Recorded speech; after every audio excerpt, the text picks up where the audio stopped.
Well, hello. Attempt 2 because I got a phone call.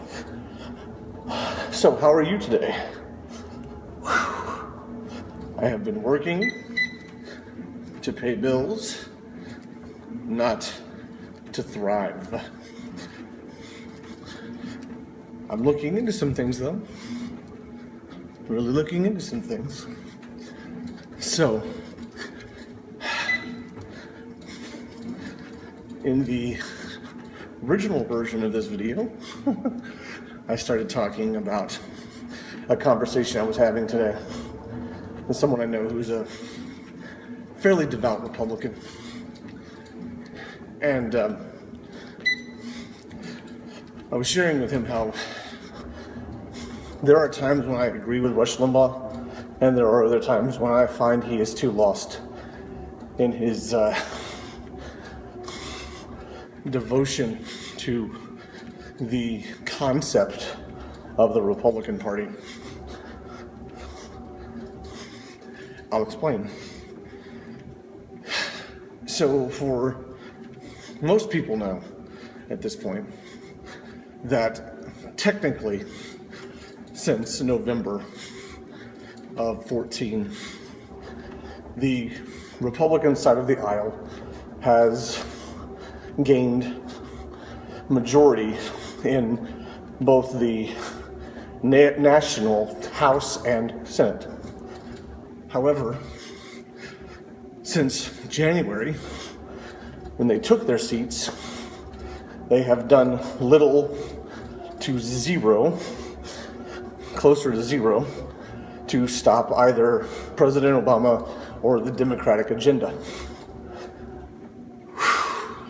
Which really emphasizes or demonstrates my point, which is that there is really very little difference, not a significant amount of difference between the Republican or the Democratic Party. There's a lot of talk about how they're different, but there's very little action to prove they're different. These are the people who make the rules and really don't care how it impacts you or me, because they are immune from really any of it. They don't have any major criminal problems. All the stuff with Obama, all the stuff with Christie, all the stuff with people who've clearly robbed from the people, used the money that we pay taxes for.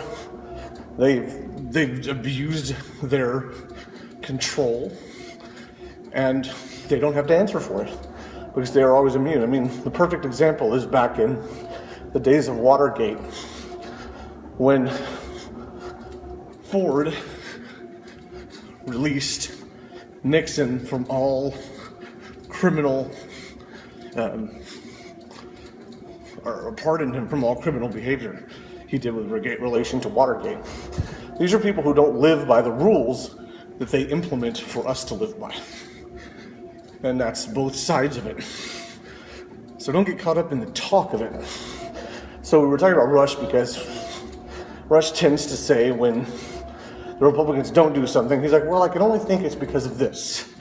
Well, you can keep thinking that, pal. That's not the reality. The reality is, there is the biggest difference between the Republicans and the Democrats is the way they spell and their color scheme. That's about it. So, and I was writing a quote earlier today that goes, they say power corrupts. I don't believe that. Control is what corrupts people. Because power offers you the ability to make an impact. Control is the playbook written by one or many who run the game. In other words, as long as we have a government that has this level of power and we allow it, Hillary Clinton's nonsense, the stuff that George Bush Jr. did, what do they call him, W, but George Bush Jr., we will always have these problems. Because we as the American people don't look beyond the 6 inches in front of our face, as sort of Al Pacino put it in Any Given Sunday. That's our whole world. How it impacts us directly. And even if it impacts the people we love and care about, it's not us. So we can go home and talk about how bad it is for someone we care about. But if we were to stand up against this kind of government and not allow that kind of behavior, and we were to put in new people who are maybe radical in our opinion, but actually show that they're going to stick to that perspective, then maybe we would see some change. But we don't. I mean, all the nonsense with Hillary Clinton and the Benghazi nonsense, and she's the Democratic candidate? This lady who worked with Obama and now is insulting Obama? I mean, do you really buy that? Do you really buy that this lady is against Obama when she worked with him? You don't work with your enemies, you work with your allies. And they're all on the same page.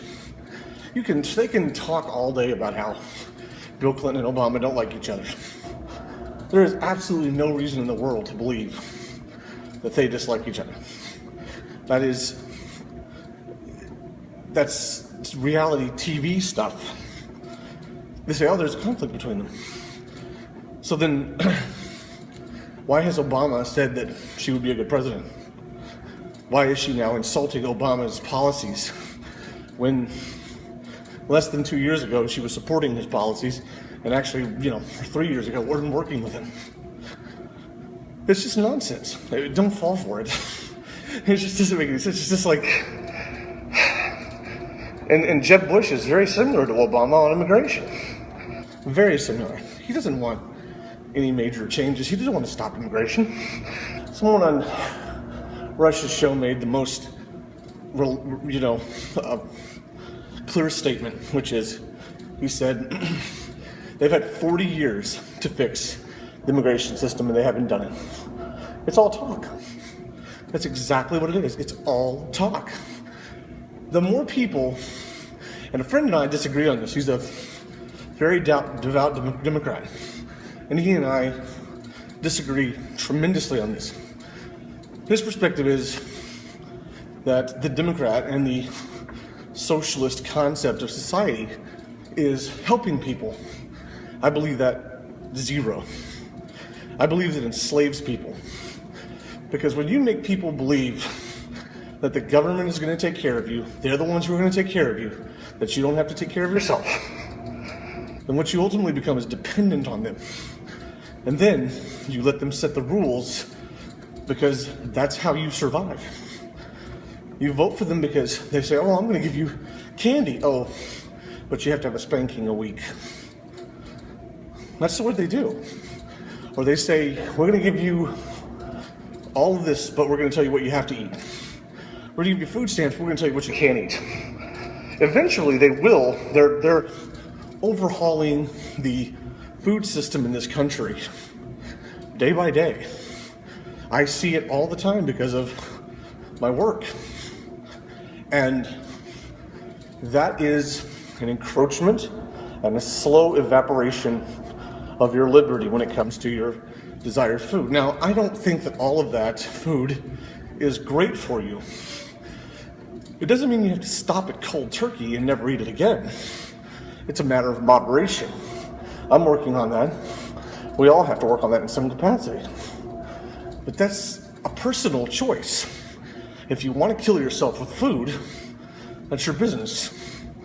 If you want to enjoy it and savor the comfort food aspect of it, when you feel it's appropriate, then do it. My point is with the welfare system, and specifically like the food stamp system, right now they allow a lot of things. They give money to people who maybe don't need it. They give more money to certain people over other people. There's not a even-handed line when it comes to the food stamps or welfare in general. And as long as they're giving you the money, If they one day tell you, okay, well, Oreos will no longer be able to be purchased with the food stamp card, you go, okay, well, just Oreos. I can always get Chips Ahoy. Well, the next day it's Chips Ahoy. The next day it's something else that you like to eat. And that's called control. That is when people take control of your life. And that's a very dangerous element, or a very dangerous tool.